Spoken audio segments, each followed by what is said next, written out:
Hello बच्चों, कैसे हैं आप। आज मैं आपके लिए लेकर आई हूँ गणित कक्षा 6वीं, जिसमें आज हम पढ़ेंगे पाठ 1। ये आपकी अपनी कक्षा 6वीं की पुस्तक है बेटा। देखो, इसमें पाठ 1 है अपनी संख्याओं की जानकारी। क्या है पाठ 1?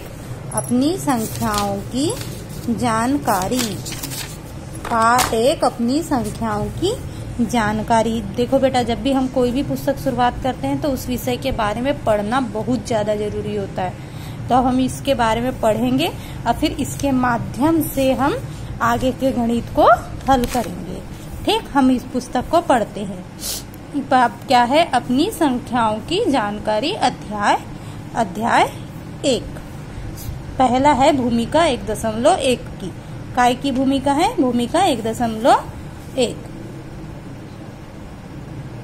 वस्तुओं को गिनना अब हमारे लिए बहुत सरल हो गया है। जब हम वस्तुओं को बड़ी संख्याओं में गिन सकते हैं, जैसे कि एक स्कूल में विद्यार्थियों की संख्या, और इन संख्याओं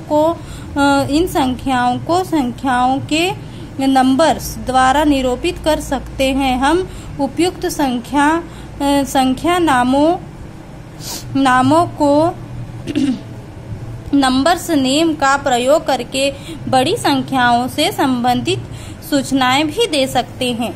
देखो बेटा, जब पहले क्या होता था, बड़ी बड़ी संख्याओं को पढ़ना बहुत कठिन हुआ करता था, लेकिन अब क्या हो गया, हम लोग थोड़े शिक्षित हो गए हैं। हम लोग हमारे रोजमर्रा में भी गिनतियों का बहुत अधिक उपयोग होता है। तो क्या होता है, हम बड़ी से बड़ी संख्याओं को गिन सकते हैं, बड़ी से बड़ी संख्याओं के बारे में जानकारी प्राप्त कर सकते हैं। तो जैसे हमारी पुस्तक में लिखा हुआ है कि अब विद्यार्थियों के किसी एक स्कूल के विद्यार्थियों की संख्या को गिनना, उसको निरूपित करना या उसके बारे में व्याख्या करना बहुत आसान हो चुका है। देखो बेटा, आगे ऐसा नहीं है कि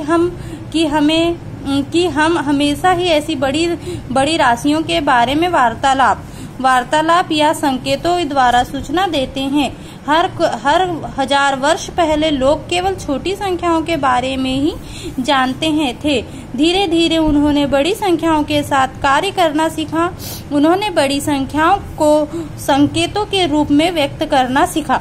बेटा, मैंने आप लोगों को पिछले साल की क्लास में मैंने आपको रोमन गिनती सिखाई थी, जिसमें हम लोगों ने V का उपयोग करके 5 संख्या लिखे थे, है ना। याद आया आपको?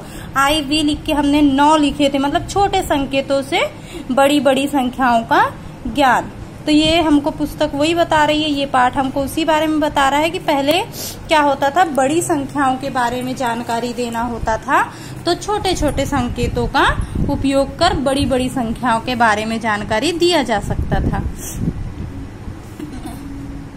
उनका रास्ता सरल नहीं था और उन्हें पूरे रास्ते का संघर्ष। धीरे धीरे उन्होंने बड़ी संख्याओं के साथ कार्य करना सीखा। उन्होंने बड़ी संख्याओं के संकेतों को व्यक्त करना सीखा और उन्हें इस पूरे रास्ते का संघर्ष करना पड़ा। वास्तव में संपूर्ण गणित के विकास में इसी रूप को समझा जा सकता है। जैसे जैसे मनुष्य ने उन्नति की, वैसे वैसे गणित के विकास की आवश्यकता बढ़ती गई। देखो बेटा, इस लाइन का मतलब, जैसे जैसे मानव ने उन्नति की, वैसे वैसे गणित का विकास की आवश्यकता और बढ़ती गई। पहले क्या होता था, हमारा जीवन छोटे से पैमाने में जिया जाता था, अब बड़े बड़े पैमानों में जिया जाता है। तो हर एक कार्य में हमें गणित की आवश्यकता होती है, और जितना बड़ा कार्य करेंगे हम, उतने बड़े गणित की जरूरत पड़ेगी और उतनी आवश्यकता होगी हमें, ऐसा बोल रहा है। इसके परिणाम स्वरूप गणित में का विकास बहुत तेजी से हुआ। हम संख्याओं का प्रयोग करते हैं और उनके बारे में अनेक बातों की जानकारी जानते हैं। संख्याएं प्रत्यक्ष वस्तुओं को गिनने में सहायता करती है। संख्याएं हमारी सहायता यह बताने में करती है कि वस्तुओं का जैसे ही संग्रह बड़ा होता है और संख्याओं को पहले दूसरे इत्यादि क्रम में व्यवस्थित करने में भी सहायता करती है। संख्याओं का विभिन्न संदर्भों में और अनेक प्रकार के प्रयोगों में व्यक्त किया जाता है। विभिन्न स्थितियों के बारे में सोचिए जहां हमें संख्याओं का प्रयोग होता है। विभिन्न 5 स्थितियों को लिखिए। देखो बेटा, हमको पहला क्वेश्चन दिया है उसने, विभिन्न स्थितियों को लिखिए जिसमें हमें संख्याओं की आवश्यकता होती है। क्या आप मुझे बता सकते हैं हमें किन किन चीजों में संख्याओं की आवश्यकता होती है? आपको मैं बताती हूँ, ठीक। पहले हमें आसमान में तारे गिनने के लिए संख्याओं की जरूरत होती है। जनसंख्या को गिनने में हमें संख्याओं की आवश्यकता होती है। और क्या बोलते हैं, गाड़ियों को गिनने में, कारों को गिनने में हमें संख्याओं की आवश्यकता होती है। देखो, मैंने आपको 3 स्थिति बता चुकी हूँ।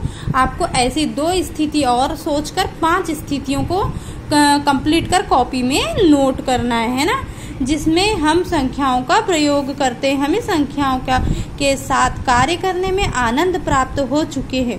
हम कोई भी संख्या में कार्य करते हैं तो हमें आनंद मिलता है, खुशी मिलती है कि नहीं। जब हम रस्सी कूदते हैं तो हम इसे काउंट करके गिनते हैं ना, 1 2 3 4, कितना मजा आता है जब हमारे पास हम 100 बार रस्सी कूद लेते हैं तो हम सारे अपनी फ्रेंड्स लोगों को बताते हैं, वाह आज मैंने 100 बार रस्सी कूदी।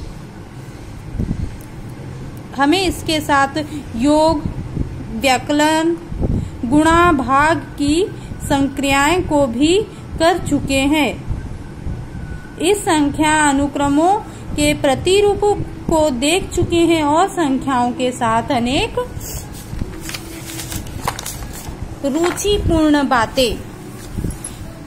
रुचिपूर्ण बातें इस अध्याय में हम कुछ समीक्षा और पुनरावलोकन के साथ इन रुचिपूर्ण बातों पर और आगे कदम बढ़ाएंगे। ठीक, हमारा अब हमने 1.1 पिछली बार पढ़ चुके हैं। अब ये देखो हमारा आ गया 1.2 संख्याओं की तुलना। क्या है 1.2? संख्याओं की तुलना। तुलना मतलब आपको मालूम है, 2 संख्या जैसे दिया है तो उसमें एक बड़ी संख्या और एक छोटी संख्या होगी ना, उसे कहते हैं तुलना करना, उनके गुणों की व्याख्या करना। ठीक, अब क्या देखो आगे क्या लिखा है, चूंकि हम संख्याओं की तुलना पहले भी बहुत बार कर चुके हैं, आइए देखें कि क्या हमें याद है कि हम किस संख्याओं को कौन सी संख्या बड़ी है। देखो बेटा, हमको पहला गणित दिया इसने 92, 392, 4456, इकाई, दाही, सैकड़ा, हजार, 10,000। आपको ऐसा आता है? देखो इसमें क्या लिखा है, 89,742 है ना। अब इन 4 संख्याओं में सबसे बड़ी संख्या बताना है। तो आप मुझे बता सकते हैं कि इन 4 संख्याओं में सबसे बड़ी संख्या कौन सी है? देखो इसमें स्पष्ट दिख रहा है, को क्या है, 89,742 ये बड़ी संख्या है ना। इसके बाद देखो क्या लिखा है, ये 1902, 1920, 9201, 90,121, 9210 है ना।